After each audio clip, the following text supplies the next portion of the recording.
Hello, I'm Courtney Cardini and welcome back to Life of a Travel Writer. This is vlog 10 out of 52 as I am setting the goal for myself for making one weekly video. So it is Sunday, March 9th. And last Sunday I decided that I was going to move my video days to Sunday. Because usually in the beginning I started posting every Wednesday and then traveling became a big hassle and I decided that Sunday would be the day, and of course I procrastinated all day. At the beginning of last week, I was reflecting on the fact that it is finally March, so the end of Q1 is coming around, and I was thinking, what can I do to push myself a little further? And now I've completed 9 videos. This is the 10th, and I was staying consistent, and I was like, what can I do to push myself a little further? And I thought, oh, I will extend my videos and try to do a little daily clip for vlogging, and then at the end of Sunday put it all together and then put it out. Yeah, that was a great idea. Tuesday did it, and then Wednesday we had to go to Cancun because we have some medical stuff going on, so we have appointments that we're going back and forth for, and that just went out the window. I did, however, write this week, which was great, but as far as vlogging, I'm going to stick to once a week. But my intention is to try to start doing a small clip every day and then correlating it together and then posting it at the end of the week. So that is my intention going into the end of Q1 and moving into Q2. I do like to plan things at a 12-week year kind of formula where I break it into a year into 4 quarters. I do find that I have a tendency to get more done then, and it's just easier things that I can attack at a time instead of spreading it out yearly. So that has been a big thing for me within the last 2 months. I also started reading Deep Work by Mr. Newport, I believe is his last name. So I've really been trying to recalibrate how I work and how I do things. I am a big fan of deep work, and I found when I was a kid it was a lot easier, and especially after being on the ship for 2 years. Now I'm in my 2nd year where I'm off the ship, but those 2 years like really set my nervous system up for different sort of living, because you're constantly going. I'm either on contract, I'm off contract, you're sailing in the middle of the night, so you're in a new place every day. I was traveling a lot more, and last year was a lot of travel, but now this year we are trying to spread it out where we are in spots a lot longer. So, just because of the way the year worked out, we had a lot of stuff going on last year, and this year we have a lot going on, but we're trying to maximize our time in certain areas for a short amount of time. So I have been rethinking a lot of things. So for first quarter, that is what I would like to move into. For second quarter, doing more clips and not just doing it once a week, but doing small, maybe bite sides every day. And then I would also, because my goal is to make my videos longer, and I would also like to add timestamps into the description. So that's something too that I'm just trying to build on slowly. So for today, I did tape on Tuesday, but I'm just gonna, since I didn't tape for the rest of the week, I'm just gonna chalk that out, and we're just gonna start fresh today because I have been procrastinating all day because I thought, oh, we have this evening, it's not a big deal, I wanna do this, this, and that. And then my partner reminded me we are going out to dinner and to salsa because it's Sunday. And I forgot that we made these plans. I've only been in Playa for 11 days now, and it feels like 2 years. It was just a lot, going from my sisters and baby time and hanging out and really enjoying that, and then coming here and the carnival was going on, so it was loud from like 11 in the morning until 2 in the night, so 2 a.m. So it has been a lot on my nervous system, and we've been also going back and forth a couple times a week for doctor's appointments, or once a week. Yeah, once a week, and we have to go back once next week. So it's been a lot, and I'm trying to recalibrate. So for this video, I just want to discuss running, books, and then my upcoming travel writing plans. So I am a big fan of running. I hated it when I was a kid. I have exercise-induced asthma, and that was one of the reasons that I started running and partaking in yoga for breathing exercises, because my asthma was so bad and my anxiety was so bad that I used to have panic attacks, and I just couldn't function. So I wanted to master running, and I also needed to learn how to control my breath. So for the last, oh God, how old am I? I don't know. When did I start running? 13? 10? I think I started taking it seriously around 9th grade, when I was about 13, because I had a best friend and she was a soccer player and she was really into running. So I started picking up tips from her and I started running with her, because it was something that I really, really wanted to get control of, because it just felt terrible I couldn't even run 30 seconds without my lungs just completely feeling like they were going to explode. I couldn't breathe in, I couldn't breathe out. It just, and then those lead into panic attacks, and then you have an asthma attack, and it's a whole thing. So yeah, so that is something I've been working on for a very long time. But in 2020, I finally hit my goal of being able to run a 10K under an hour, and I also hit my PR of running a 7-minute and 42-second mile, which is a huge milestone, because the average individual, even without asthma and everything like that, for men, I believe it is 8 to 10-minute mile, and then for women I believe it is 10 to 12 minutes. I don't remember exactly, but it's around those numbers, that is the average speed of what a person can run without training, I believe, just in general. So that was like my big goal in 2020. Before I joined the ship and before COVID had happened, I was working, after I came back from Italy, I was working for an archaeological tour company in Manhattan, and they had gone out of business before COVID happened. And I think they kind of knew what was going on because their headquarters was in the UK, but that's a different story for a different time.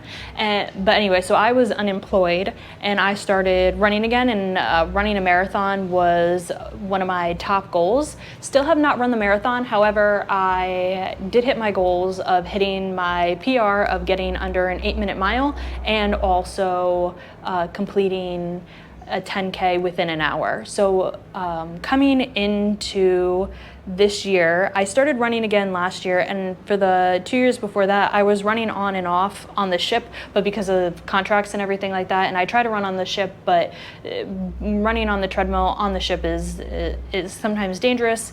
I did almost fall one time. So I wasn't keeping up with it as much as I should have. I was still working out, but it wasn't what it is now. So last year I started running again and keeping track of it, and this year I'm really pushing towards getting back to my goal. The great thing about Playa is that it does have that road, that stone road that's really long, and it's because we're on the beach, and all the shops and everything, and there's a mall at the end, and just like a regular boardwalk, but instead of wood it's stone. So, and it goes into the residential area, which is great because I run for 15 minutes and it's all shops and touristy stuff, and even at 8 a.m. there's people out, tours are starting to go, so the road is a little crowded, but once I hit 15 minutes I get into the residential area, which is great because it's just locals with their dogs or they're going to work. There's not a lot of people out there, so I really do enjoy that. So at the moment I am hitting 4 miles in an hour, 4 miles under 56 minutes. So, which is important when you're doing metrics, but so that is my current time at the moment. I'm doing 4 miles at 56 minutes. I think that averages out to be almost 14 minutes a mile, which is slow, but honestly when you're starting from scratch again, that should be the average. Yeah, what was yesterday? I did, yeah, about yesterday, like my slowest mile was 14 minutes and 46 seconds, and my fastest was 13 minutes and 41 seconds, and then the day before that I was faster. So about, I'm gonna say 12 to 13 minutes, because the day before that my fastest mile was 12:57. So I'm gonna average it out to, I'm running a 13 to 14 minute mile at the moment. which is not a big deal. The fact that I can run the whole hour without stopping is a miracle, because when I was a kid, that was not possible. So I am very grateful for that. So those are two metrics that I'm currently working on in terms of my physical health, because if you don't have your physical health, you basically have nothing. And I've learned that because in 2019, I had a herniated disc. Growing up, I was also a gymnast and a cheerleader, and I've done yoga my whole life. And I embarrassingly choked on some mouthwash and coughed and split the disc, and I couldn't walk for 6 months. It was absolutely terrible. So in 2019 into 2020, I was recovering that, and I would say at 2020, when I hit my peak fitness, was hitting the 10K under an hour and hitting the 7:42 mile, but I still wasn't at peak performance because my back was still recovering. So I'd say I'm not fully healed, but I'm also not injured. Sometimes I feel it, and then I know that means that I need to work out and everything like that, mostly yoga and everything. I have started lifting weights again. Traveling full time is also difficult with not being able to weightlift, but if you want to age well, you do need to work out, and I do consider that to be stretching, some type of cardio exercise, and some type of lifting. And I feel like those have been known to help long-term aging. So that's very important to me. So that is one of the reasons that I'm looking to get back into running. Do I honestly care about running a marathon anymore? No. Do I care about being able to run a 10K under an hour? Yes. I think it's mostly getting back to that goal for me that is important. But yes, would it be nice to run 26 miles just to say that I did it? Yes. Do I need to do it? No. So in the future, if I am around when there is a marathon going on, I will run it at some point. But at the moment, that's not the main goal. The main goal is being able to get back to my main fitness. And I know I can do 13 miles because I have done, in college, we used to run Tough Mudders and everything like that. And those are running and exercise, or not exercise, physical activities included. So I know I can do the mileage, but my most important factor is getting back to that speed and to that length for me. So that is where I am right now on my fitness journey, and I will be continuing with that. And then for the next thing that I want to talk about, I haven't really talked about my books in the last couple of episodes,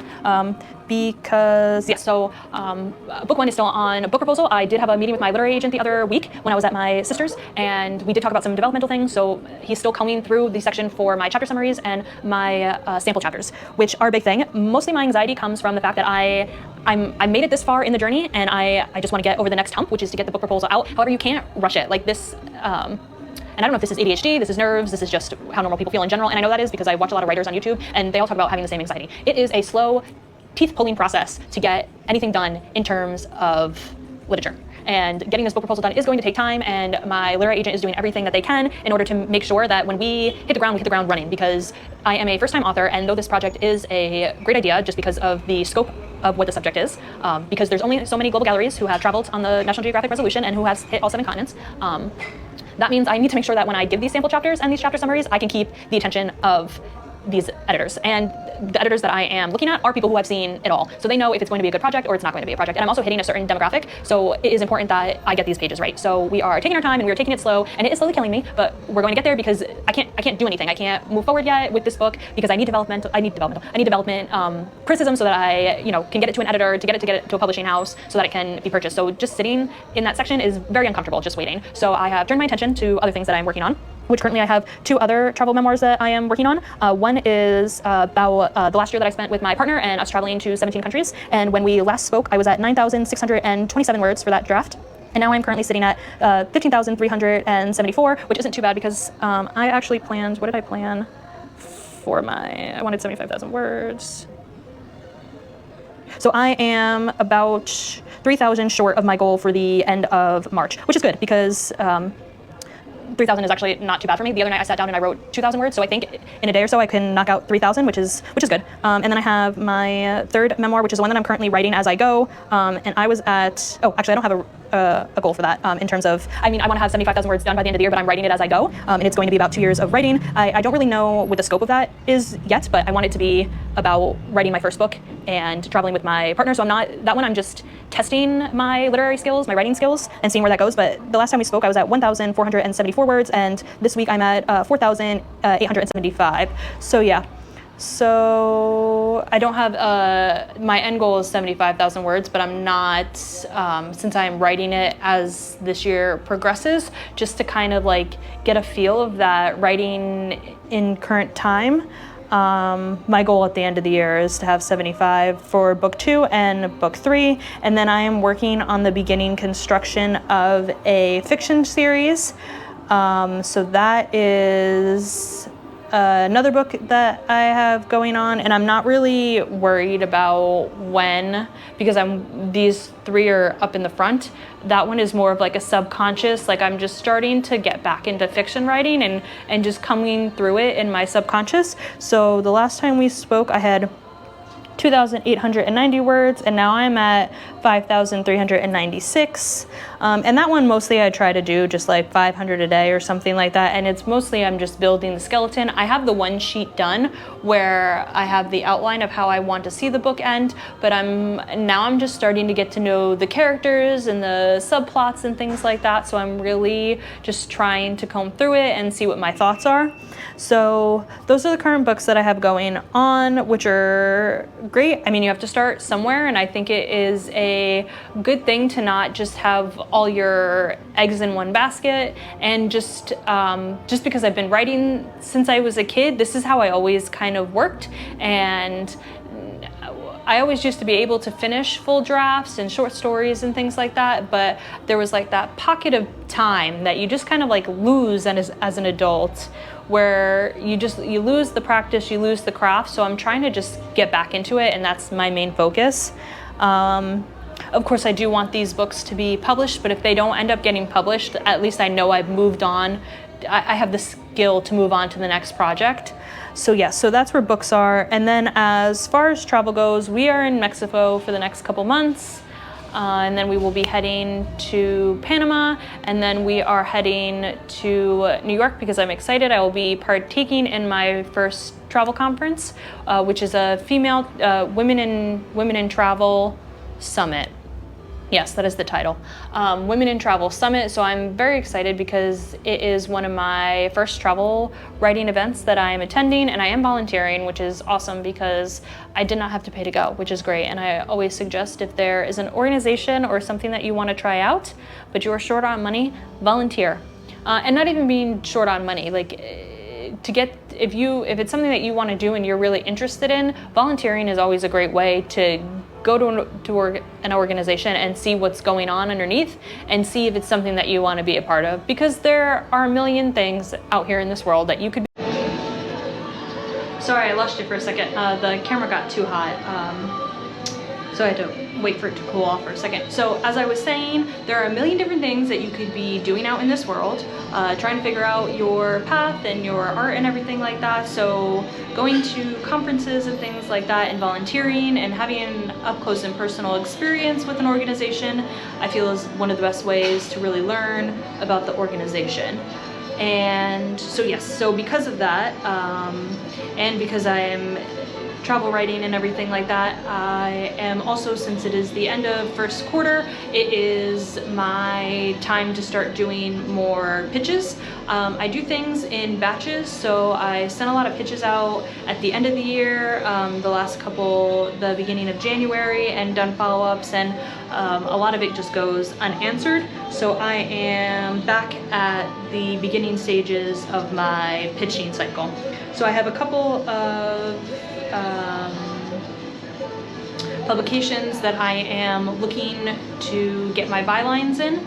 I would like to double my bylines this year. Last year I published 3 with Business Insider. This year, and only one of them was technically under travel. The other 2 were under relationships and travel.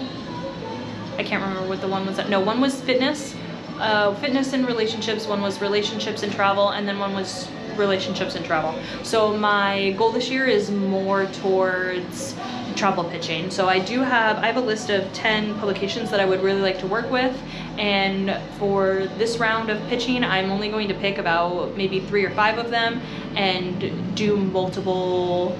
I'll batch my pitches, so I'll write a whole bunch of pitches and then slowly pitch them. So it's my new cycle for that I am starting this week. I do that every couple months. I try to put some out, and then I wait, and then I do follow-ups. So, and obviously pitching publications that you are not familiar with is really hard to get in. It's nice that I had those 3 with.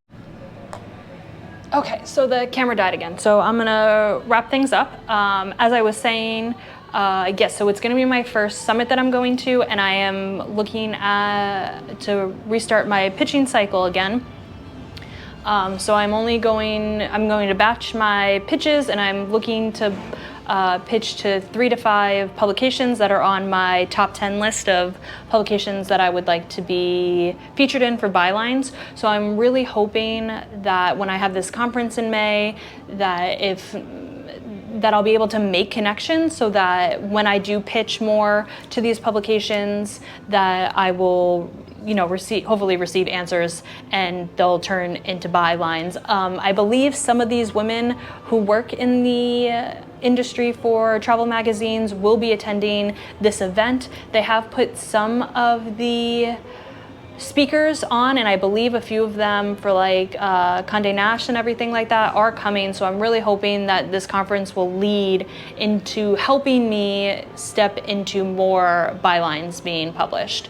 So and that's great too, because a lot of that with pitching is that you feel like you're just pitching into the void, and there is no developmental work because they don't have time to answer your questions on what it is you're doing right and what it is you're doing wrong. Even if you are someone, I am a reader of these publications and I'm still not getting responses, and that is because they're so extremely popular. So I'm hoping that by meeting some people in the industry, it will get me one step closer to getting my bylines to where I want to see my bylines.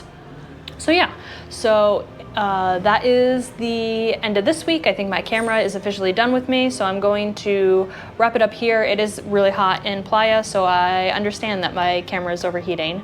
So yeah, so it is the end of week 10. I'm very excited, and we're going to just keep moving forward, and I'm going to be talking about running and books and pitches. Obviously, some weeks I'll have something to say and some weeks I won't. So we shall see where this goes. And I am very grateful that I have made it to week 10 and that I'm continuing with my goal of 52 videos for the year, 1 video a week.